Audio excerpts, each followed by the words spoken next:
সামনেই বিধানসভা উপনির্বাচন, তার ঠিক 4 দিন আগেই নদিয়ার রানাঘাট দক্ষিণ বিধানসভা কেন্দ্রের উপনির্বাচনে বিজেপি প্রার্থী মনোজ কুমার বিশ্বাসের সমর্থনে নির্বাচনী প্রচারে এসে তৃণমূলকে কটাক্ষ রাজ্যের বিরোধী দলনেতা শুভেন্দু অধিকারী। এর পাশাপাশি জেলায় জেলায় থানা ঘেরাও কর্মসূচির ডাক দেন রাজ্যের বিরোধী দলনেতা শুভেন্দু অধিকারী।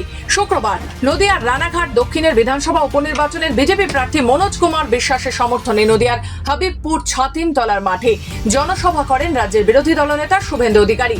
এদিন নদিয়া রানাঘাট দক্ষিণের বিধানসভা উপনির্বাচনের বিজেপি প্রার্থী তথা রাজ্য বিজেপির প্রাক্তন সদস্য মনোজ কুমার বিশ্বাসের হয়ে নির্বাচনী প্রচারে এসে রাজ্যের শাসক দল তৃণমূল কংগ্রেস এবং তৃণমূলের সেকেন্ড ইন কমান্ড অভিষেক বন্দ্যোপাধ্যায়কে কটাক্ষ করতে ছাড়েননি রাজ্যের বিরোধী দলনেতা শুভেন্দু অধিকারী। তিনি জানান, রাজ্যে ভোট লুট হয়েছে, তাই তৃণমূল কংগ্রেস ভালো ফল লাভ করেছে।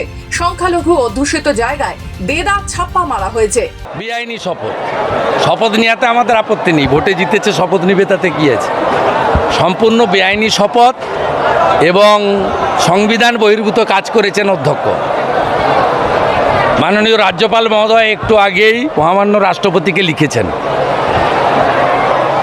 এটা ব্যবস্থা না হলে বিরোধী দলনেতা হিসেবে আমারও কিছু কাজ আছে, সেটা আমি করব। এত ইগো থাকার তো দরকার নেই। রাজভবনে গিয়ে শপথ নিতে ক্ষতি কি? ডেপুটি স্পিকারকে দেওয়াতে বলেছিল, এত ইগো কেন, এত দম্ভ কেন? যে সংবিধান কেউ নয়, মমতা ব্যানার্জি যা বলে দিয়েছে 14 তলা থেকে সেটাই শেষ কথা। এটা তো চলতে পারে না। কি বলছেন সার্ভার? আমি মহামান্য বিচারপতি রাজশেখর মান্তার অর্ডার দেখেছি, মানে শুনেছি গাড়িতে আসতে আসতে।